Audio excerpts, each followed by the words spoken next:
We got some Miami Dolphins practice takeaways on Tuesday, August 5th. We have joint practice coming up later this week with the Bears, and then our first preseason game against the Bears on Sunday. But Miami is continuing to practice in Miami Gardens on Tuesday and Wednesday, and I wanted to go through all the highlights, news, and notes from Tuesday's practice, and we're starting with a massive positive.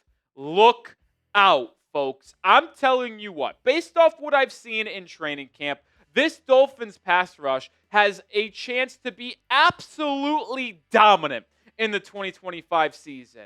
You're talking Chop Robinson, Jaelan Phillips, Bradley Chubb, Zach Sealer, Kenneth Grant, and some others.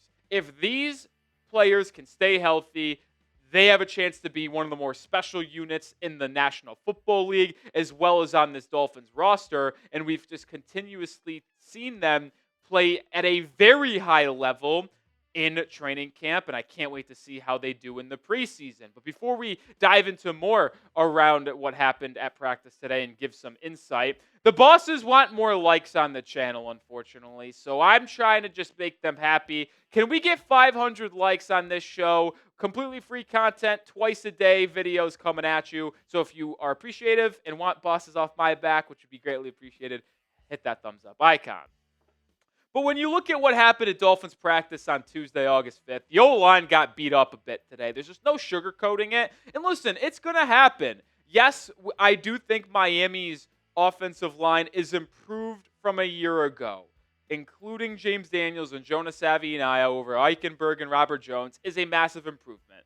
But without Austin Jackson at right tackle, with him missing time to injury, the O-line has some weaknesses for sure, and the defensive line, which is just a better unit in a vacuum anyway, is naturally going to win more battles than not. But there are a couple players under the radar that had massive performances on Tuesday. It wasn't the standard Jaelan Phillips, Bradley Chubb, Chop Robinson dominating. No, it was actually Mohamed Kamara and Derek McClendon, the second-year edge rusher from Colorado State. Kamara, who's a fringe roster guy. I think he's probably going to make it. I would probably bet a lot of money that he ends up making it as a fourth or fifth guy, but it's not guaranteed by any stretch. He had 3 big flash plays today, a couple in the run game, stopping Jalen Wright in the red zone, as well as getting a sack on Zach Wilson later in practice during 11-on-11 period. So it's nice to see Mohamed Kamara stand out today at Dolphins practice as he continues to stack days and showcase why I was high on him coming out of Colorado State when the Dolphins selected him last year. But Derek McClendon, a linebacker who I don't think really has a shot to make the Dolphins 53-man roster. I would have him as linebacker like 6, 7, 8 at this point. He had 3.5 sacks today. Now, that could further illustrate how much the Dolphins' second line O-line and third line O-line has struggled, which it has been rough. The depth behind those starting 5 is not great, but you can't deny that 3.5 sacks from a linebacker, Derek McClendon, is very impressive. So good to see 2 under-the-radar guys maybe wreak some havoc and speak to the depth on this Miami Dolphins defense. Now, I did mention that the standard guys didn't have the biggest day, but Chop Robinson also had a sack in today's practice. I feels like he has a sack every practice, whether it's in the second line, offensive line, or against the first line. Today's sack from Chop Robinson happened on Zach Wilson. And when this stuff happens in training camp, players get rotated in and out all the time, so it's hard to say if it was exactly against like a Patrick Paul or a Larry Borum or who it was against. But Chop just continues to be one of the more consistent pass rushers on this football team in the early portions of August. And I'll say this, folks. I am just happy that this group is healthy right now, and I am knocking on wood. I don't know if you guys could hear it, but I tried, that this group stays healthy all year long. Because if this passes for real, it not only will help minimize your secondary concerns, but it also fixes one of your biggest issues from a year ago. When you look at what the Dolphins defense did in 2024, it was a top half unit in the National Football League. Looking on the left side of your screen, yards per game, points per game, getting their opponents off the field on third down, EPA per play, like they were very, very good. But the 2 numbers that were the most concerning were their sack percentage, sacks per game, pressure rate, and the takeaways they were unable to force, ranking 27th in sacks per game and 27th in takeaways total for the season. Well, that's not great. But with this new improved pass rush, if they stay healthy, we're now talking about a group that could now be a top half pass rush. I think it's a top 10 pass rush in the NFL. And if it's a top 10 pass rush, mixed in with the excellent play calling that Anthony Weaver has at his disposal that he displayed last year, you might be able to masquerade those concerns that we have with the cornerback room. And if it's able to do that, you very well may have a top 10 defense in the National Football League. I am so excited for the front seven. Kenneth Grant and Zach Sealer working in tandem against the run and rushing the passer. Your potential NASCAR package where Chubb, Phillips, Chop, and Sealer are the four people on the D line, and you have a little bit of a easier secondary in the back end on third downs. Like Jordan Brooks rushing the passer, Willie Gay, KJ Britt working downhill. It's just awesome, man. I love that I've seen this pass rush play well so far. Hope it continues to this point. And an underrated aspect as well of having such a good pass rush and good front seven to this point is it actually works in tandem for you. Not only will it help you in the regular season when real games get underway, but your offensive line and Patrick Paul, Daniels, Savinaya, Brewer, Jackson going up against your defensive line on a daily basis right now and in practice during the season will only make them better when you go up against inferior pass rushes and inferior defensive lines to your own. So it will make your offensive line better, iron sharpens iron, but it also will just be much better for your defense this upcoming year anyway. So this Dolphins pass rush is certainly something that could be special in 2025, and I'm excited to watch. And if they are special, maybe the Dolphins can have a top 10 defense this year, which is the pin comment I want to ask on today's show. Will Miami have a top 10 defense in the NFL this year? Type Y for yes or type N for no. Let's segue to the offense a little bit now, more specifically on a UDFA wide receiver, because Theo Weiss Jr. is a player that Miami signed to a relatively decent-sized contract in May/April after the NFL draft, gave him over $200K, and we've labeled him as the best wide receiver that the Miami Dolphins added in undrafted free agency, which they added 4 of them, by the way. They added Theo Weiss Jr., Andrew Armstrong from Arkansas, A.J. Henning from Northwestern, and Monterey Baldwin from Baylor. And I was hyping up Andrew Armstrong all offseason long. But Theo Weiss Jr. has been the best and the one that stood out the most. And he just continues to put together highlights and big days. Today, caught a 33-yard touchdown pass from Quinn Ewers. Like, he just displays good hands, route running, physicality, which is something we saw at Missouri. And he is just continuing to make a push and push and push to make this 53-man roster when it is officially announced in late August. Now, the question that I am going to continue to ask is, do the Dolphins keep 5 or 6 wide receivers? Because if Theo Weiss Jr. makes this team, they probably kept 6. Because you're obviously going to have Waddle, you're going to have Hill, Malik Washington, Nick Westbrook-Keeney. I think D. Eskridge is slowly creeping towards being a roster lock as that 5th wide receiver because he has been the best wide receiver outside of those top 4 I just mentioned. Plus, he brings special teams value, was on the practice squad all last season. He is going to make this team, in my opinion. If I'm wrong, I'm wrong, but I think he makes it if he stays healthy. And if they keep 5, well, tough luck, Theo Weiss Jr. Hopefully we keep you on the P squad. But if you keep 6 players on the 53-man, I think Theo Weiss Jr. at this point would be that final wide receiver on the group. And speaking of wide receivers, I just want to quickly highlight Jalen Waddle again. This guy is unbelievable, man. I think he's in for a huge, huge season. He has been Tua's favorite target in 11-on-11 and 7-on-7 drills so far. He has been the most productive.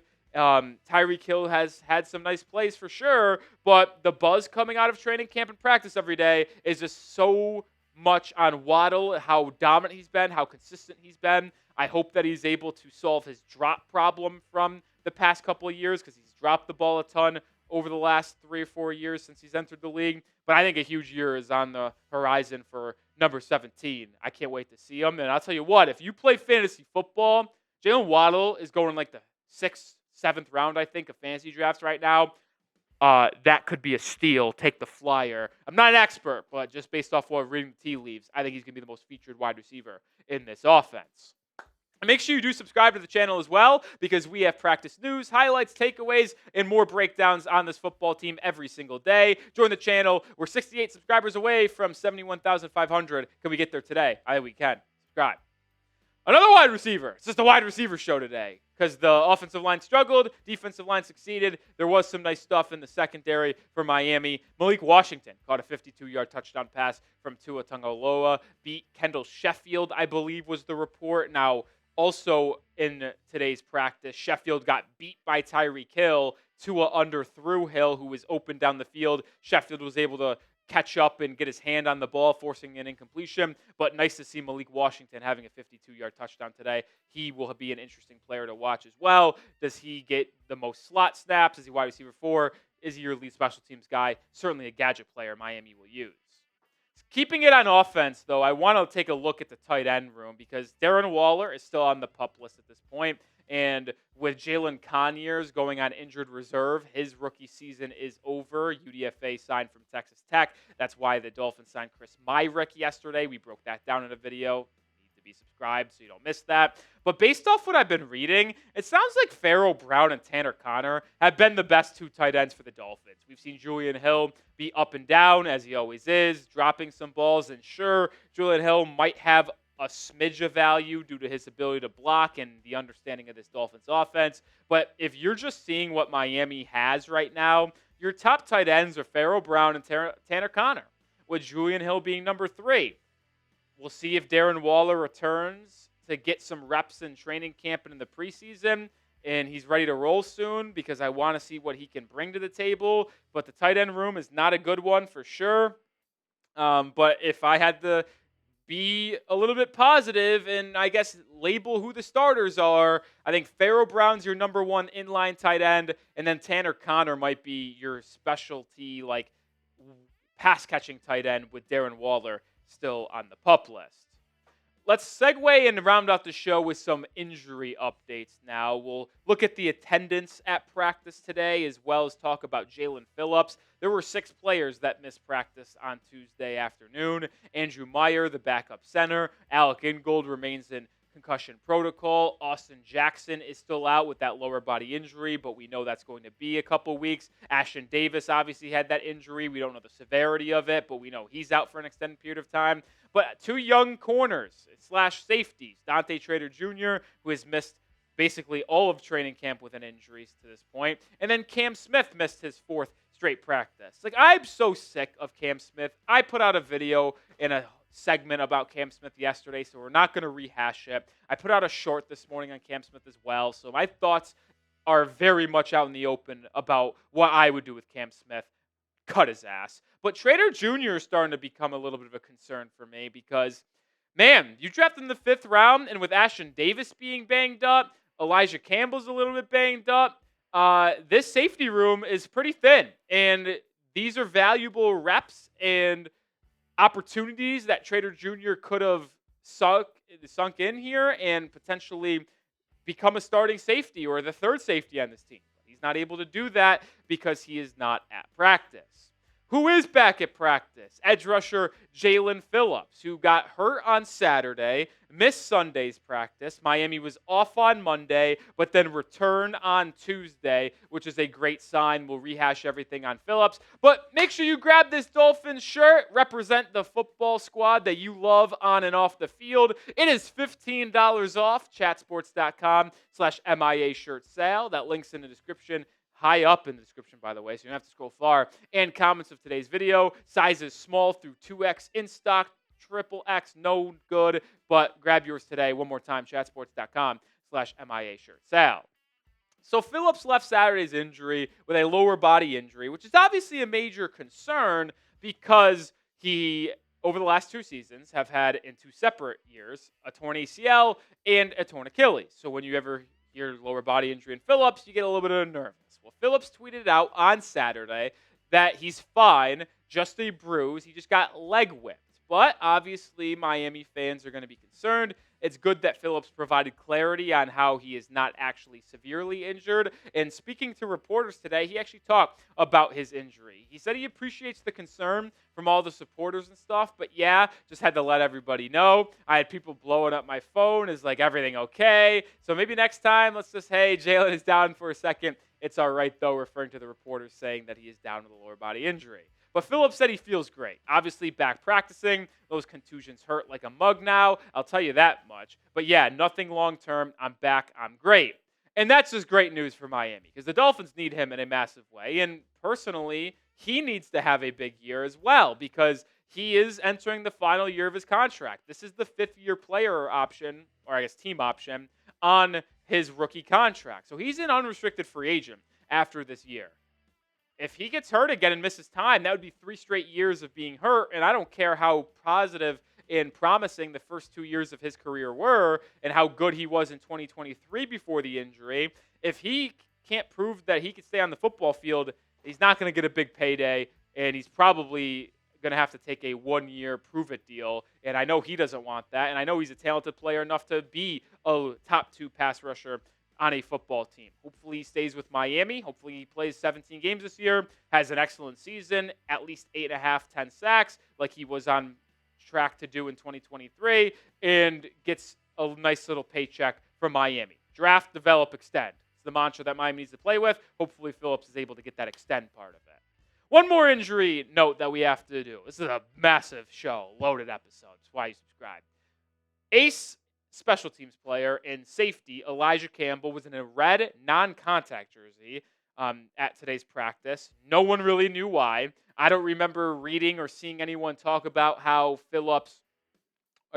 Campbell got hurt on a previous practice, so I don't know if there's anything new there, but obviously not great. And I'll go back to the safety room a little bit too. Like, these 3 are injured and at least banged up to some degree, which the Dolphins coming into training camp had an interesting battle at the safety position because you had Minka, you had Davis, Melifonwu, Campbell, Trader Jr., and Patrick McMorris. Well, with these 3 guys banged up, now you really only have 3 of those 6 guys healthy, ready to compete. So good thing Iafatu Melifonwu is back. We broke down that news on a video over the last couple of days where he was finally activated off the non-football injury list. So he's out there practicing for Miami. But I'll say this as well on the flip side, with those 3 banged up and hurt, big opportunities for second-year, 6th-round pick Patrick McMorris, who I had on the outside looking in of the roster bubble coming into training camp. Maybe he's firmly on the in now with some of these injuries. And then UDFA out of Ole Miss, who I was pretty high on when the Dolphins signed him back in May, John Saunders Jr., he's getting opportunities. He's made a couple plays as well in the first 2 weeks of Dolphins training camp. So those young guys getting opportunities for sure. Good thing Melifonwu's back, but I don't love how many injuries Miami is dealing with in the secondary this early in the training camp preseason portion. All right, that'll do it for this long edition of Dolphins Today by Chat Sports. If you somehow want more, I have it over on my social media. At Nic_Rohloff is the handle. We got practice clips, takeaways, news, rumors, highlights, everything in between. So if you want to be the most informed Dolphins fan on the planet, make sure you subscribe and make sure you go follow me right down there.